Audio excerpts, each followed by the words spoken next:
Salut, c'est Karan d'Art2Work.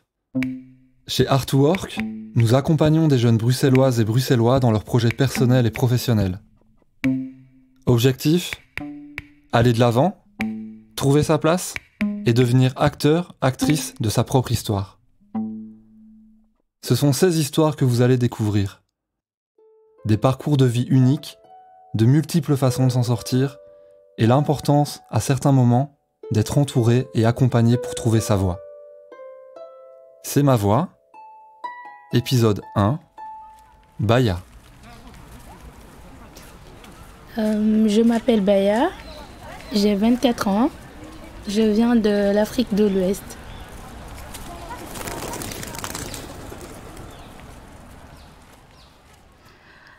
Je suis mariée, je sais pas si je dois dire je suis mariée ou on m'a mariée. Mais en tout cas, je suis mariée à l'âge de 16 ans. Mais j'ai jamais donné mon consentement, j'ai jamais dit oui, parce que de toute façon, je voulais grandir avec ma maman, je voulais trop aller au lycée et tout. Mais je viens d'une famille très nombreuse, donc il y avait tout ça, toutes ces personnes-là devaient donner son avis, donc moi, je pouvais rien du tout dire ni faire. Je vais juste obéir. Et d'ailleurs, c'est le mot que je déteste le plus, obéir. Au début, je savais même pas que je devais venir en Belgique, tu vois. Je l'ai appris après, c'était choquant. Puis voilà, ils ont organisé le mariage, ils l'ont fait et une semaine après, je suis venue.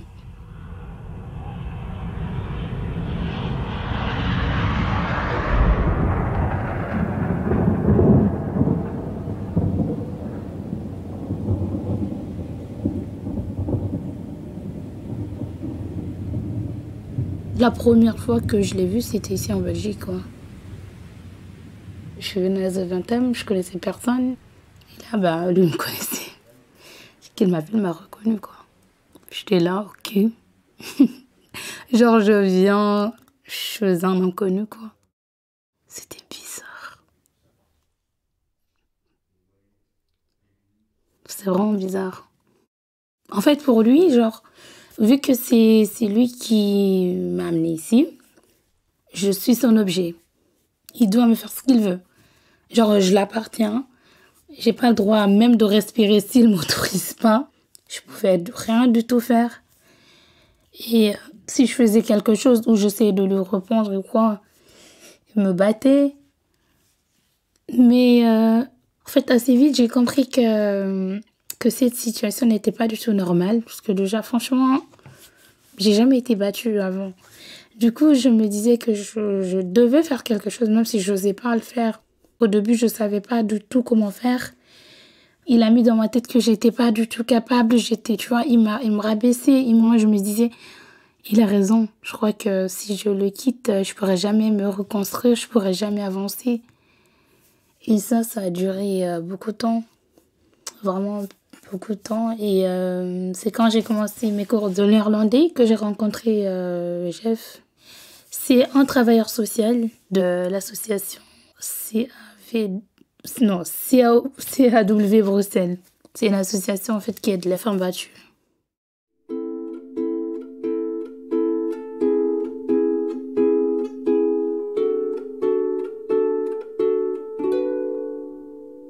Jeff, c'est quelqu'un d'incroyable, vraiment. Il m'a tellement boosté que je crois que c'est la personne qui m'a le plus vu grandir, tu vois. Depuis 2014, je crois, ou 2013, il a été dans ma vie jusqu'à maintenant.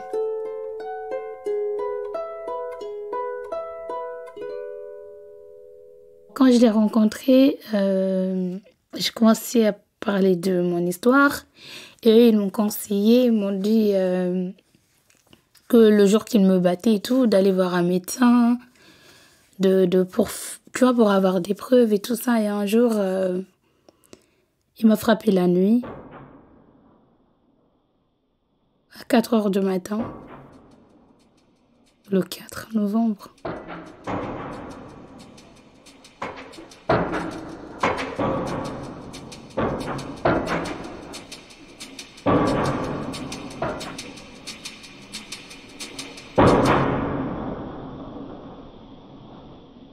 Et ce jour-là, ça a débordé, il m'a frappé, il m'a mis dehors, il m'a pris par les escaliers, par les pieds et tout.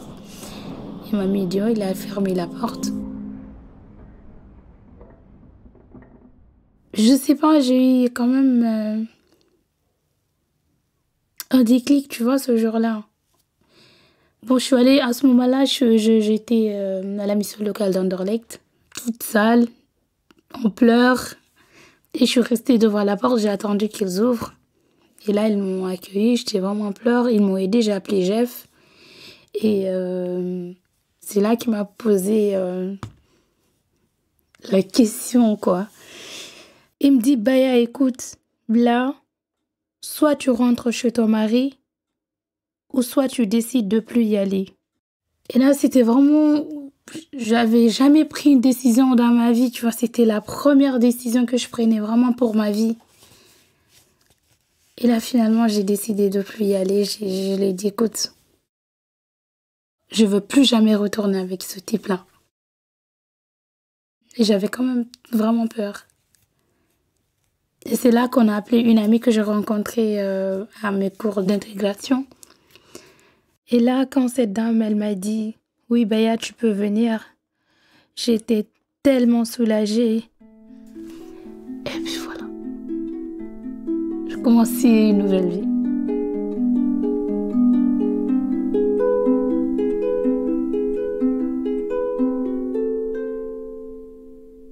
À 17 ans, vivre seule, c'est pas du tout évident. Pas du tout, vraiment pas du tout. En plus, quand je me suis séparée à mon ex, tout le monde m'a abandonnée, mes soi-disant amis. Du coup, j'ai laissé tout ça derrière. Quand j'ai commencé à me reconstruire, je me suis dit, là, c'est une nouvelle vie. Je veux plus, tu vois, les gens qui étaient dans ma vie. Même aussi ma famille, tu vois. J'avais pas vraiment de contact avec eux. C'était dur. C'était vraiment dur, mais je l'ai vraiment surmonté. Et j'allais à l'école quand même. J'ai commencé à apprendre et tout ça. Et j'ai commencé le théâtre et ça m'a beaucoup aidé et vraiment beaucoup, beaucoup aidé. Et puis, c'était en 2018 que je suis allée à Artwork. Et là-bas, j'ai rencontré Glaciane. Et cette fille aussi, j'ai appris beaucoup avec elle. Parce que moi, j'étais à Bruxelles, mais je connaissais pas du tout Bruxelles, du tout. Je sortais pas, comme je t'ai dit, j'osais pas. Même pas rencontrer des garçons, j'osais pas du tout. Par exemple, d'aller prendre un verre, c'était impossible. Du coup, avec Glaciane, on a commencé à sortir. Je crois que c'est à cause de ça et du théâtre que j'ai compris.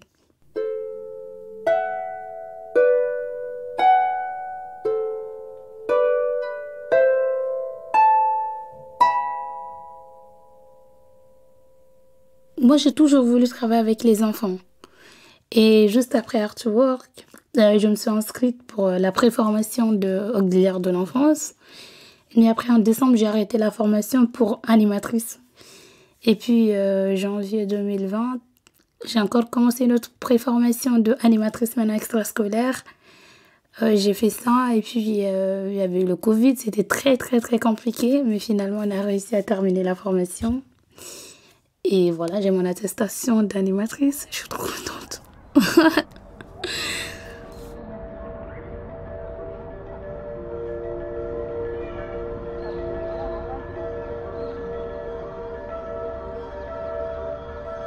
Je n'ai pas voulu tout de suite me lancer parce que j'avais besoin de temps pour moi. Je suis retournée en Afrique, d'abord. Au moins là, maintenant, je peux dire que je peux me sentir bien dans les deux, tu vois. Parce qu'avant, je me disais que peut-être que je pouvais plus retourner en Afrique, tu vois. Enfin, chez moi. Tant que je ne me suis pas remariée, on va toujours me saouler, ça c'est sûr. Mais je m'en fous vraiment. C'est ma vie, je peux plus laisser quelqu'un décider de ma vie. Et j'aime beaucoup ma vie d'aujourd'hui. Vraiment. En fait, je le dis, même pas souvent, jamais. Je crois que je le dis jamais, mais je peux dire que je suis quand même fière de moi. Parce qu'après tout ce que j'ai vécu, Là, aujourd'hui, même si voilà, je travaille pas, mais je me sens vraiment bien. Vraiment, je suis heureuse.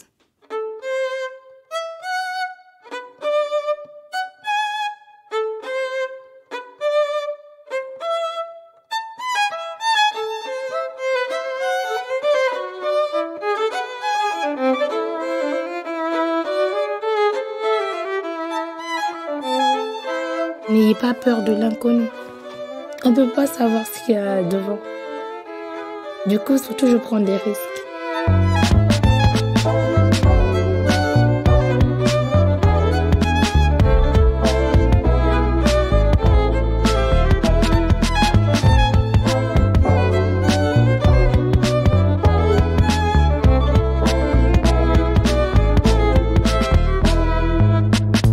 Un grand merci à Baya de nous avoir partagé son histoire.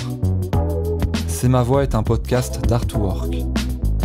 Réalisation et montage, Anna. Prise de son et mixage, David du studio Kilohertz Club. Coordination, Karan. Pour nous contacter ou en savoir plus sur nos trajets d'accompagnement, rendez-vous sur art2work.be et nos réseaux. D'autres histoires inspirantes vous y attendent. Ce podcast a été réalisé avec l'aide de la Fédération Wallonie-Bruxelles, Service général de la création artistique, et du Fonds Creative Brussels hébergé par la Fondation Roi Baudouin.